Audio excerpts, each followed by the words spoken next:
Allison Watson, and my book, Transplanted, My Cystic Fibrosis Double Lung Transplant Story, has been nominated for the Margaret and John Savage First Book Award at the Atlantic Book Awards for 2020.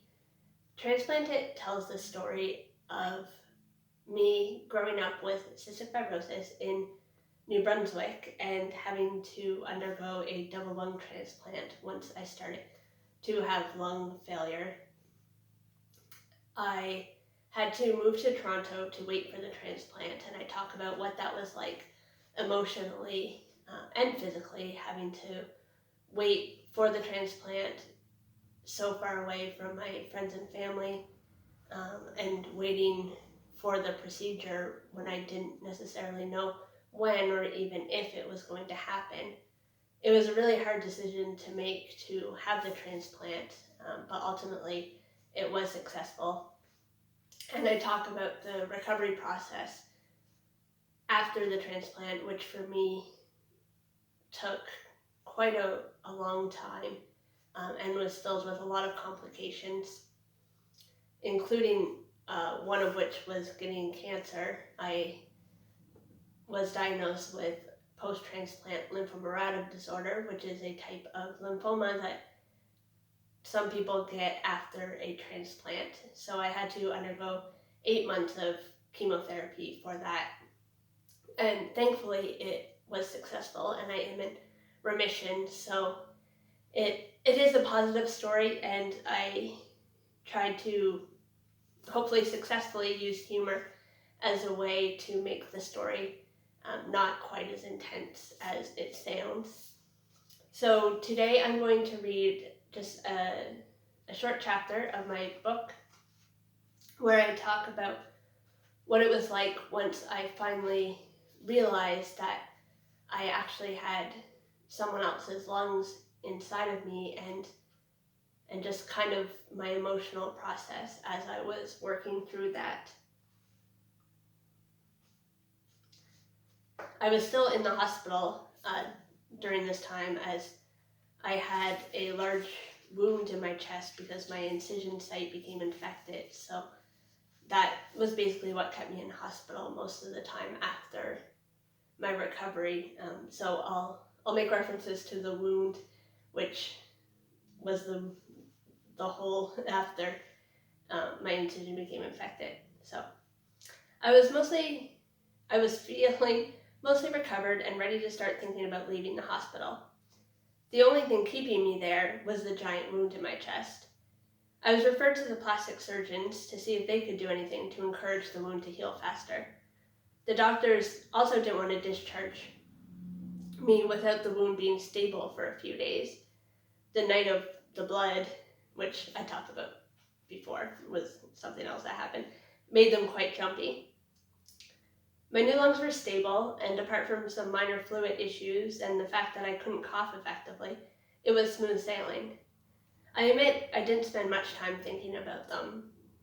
I was still in shock from everything that had happened around the transplant, and I was blocking out the emotional side of the procedure. My focus was trained on getting through each day at the hospital, trying to get healthier and stronger. Figuring out what I needed to do to leave the hospital took all my energy, so I didn't have any to spare to be emotional about all the new changes I was going through. In the aftermath of my double lung transplant, there would always seem to be something more of higher importance than my lungs, and they weren't my primary focus, which sounds strange, I know. It was odd that after such a long time thinking only about my lungs, they had become a secondary concern. This was not only because of the complications I was dealing with, but also because for the first time in ages, I no longer had to think about them. I was on room air and able to breathe comfortably. My oxygen saturation held steady at about 95 to 97%, which blew my mind, really. And I didn't even notice how little I was coughing. Not that I had the muscles to cough, but it wasn't until Mom mentioned how extraordinary it was that I could walk around the little hospital block without hacking that I realized it was effortless to breathe for the first time in years. It was, and still is, hard to wrap my mind around the difference between before and after the transplant. I can now breathe without stress. I no longer have to think about it every time I climb a flight of stairs or run across the room. The transplant literally saved my life, and all because a family decided their loved one would be an organ donor. Organ donation differs emotionally from receiving blood or platelets, both of which I've received plenty of. With the blood transfusions, you know the person donated the blood is still walking around somewhere. They spent an hour or two being uncomfortable and then carried on with their life. It's hard to think about the organ donor who died. It's easy to feel grateful towards the donor, but difficult to contemplate who they were as a person. As part of the support group sessions, every few months they'd discuss any guilt or anxiety people felt having the body parts of another person.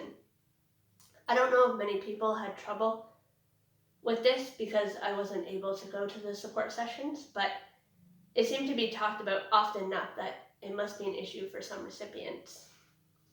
Personally, I found the weirdest part about the whole experience was needing someone to die in order for me to live.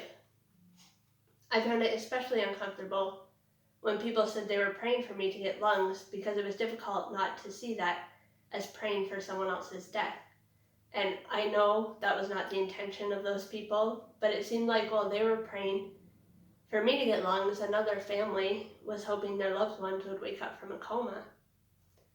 This is something I still have to detach myself from emotionally, although I do contemplate it from time to time.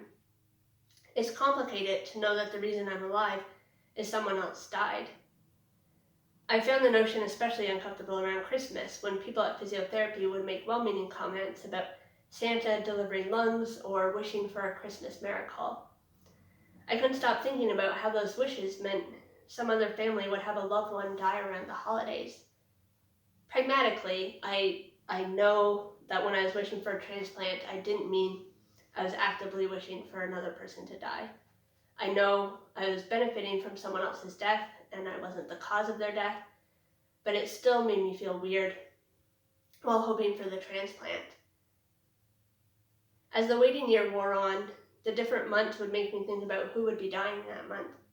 I couldn't help wondering if I would get a transplant around June due to teenagers out partying after prom or graduation, or in November with unexpected icy roads, or in spring with increased rates of suicide.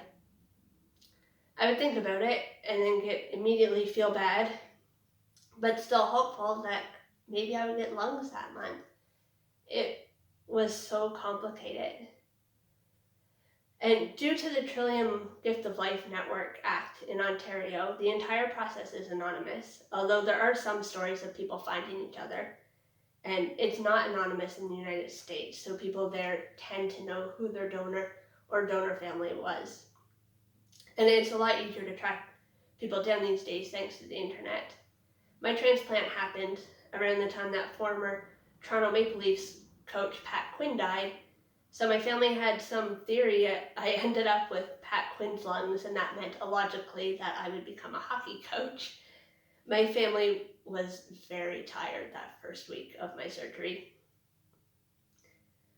But I do wonder who my donor was and how old they were when they died and how they died, and would they be okay with the fact that I got their lungs? Was there anywhere they wanted to visit or anything they wanted to do? Was their family happy they were an organ donor? I have so many questions that I don't think will ever get answered. The Trillium Gift of Life Network provides optional service for the donor family and recipient, allowing letters to be exchanged between the individuals. However, due to the act requiring everything to remain anonymous, the letters can't include my name or any identifying features about me, nor can I receive any identifying features if the family wants to contact me. The network strongly encourages recipients to write even a simple note of thanks to the family sometime during the first year because it can help the family in their grief. I put off writing the letter for as long as possible because every time I sat down to write something, I ended up crying instead. Eventually, with my 6-month post-transplant anniversary approaching, I knew I had put it off long enough. I was thinking that by then I would be able to just jot down something, but it was still quite emotional. Every time I started the letter, I decided the dishes needed doing at that moment. A thank you note just seemed so inadequate.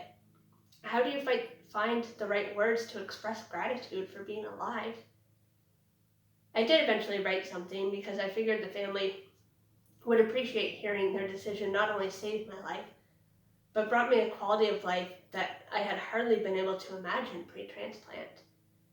I don't know if I'll ever receive anything back from my donor family, but that's okay. It'll always be one of my life's great mysteries. And who knows, maybe it's best left up to my imagination, because that way I can picture the donor being whoever I want. But no, I do not think it was Pat Quinn. So that's just a short chapter of my book. I hope you enjoyed that, and congratulations to all the nominees for the Atlantic Book Awards.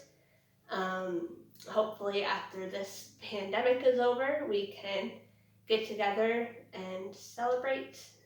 And thank you again for my nomination. And yeah, hope everyone has a great day. Thank you. Bye.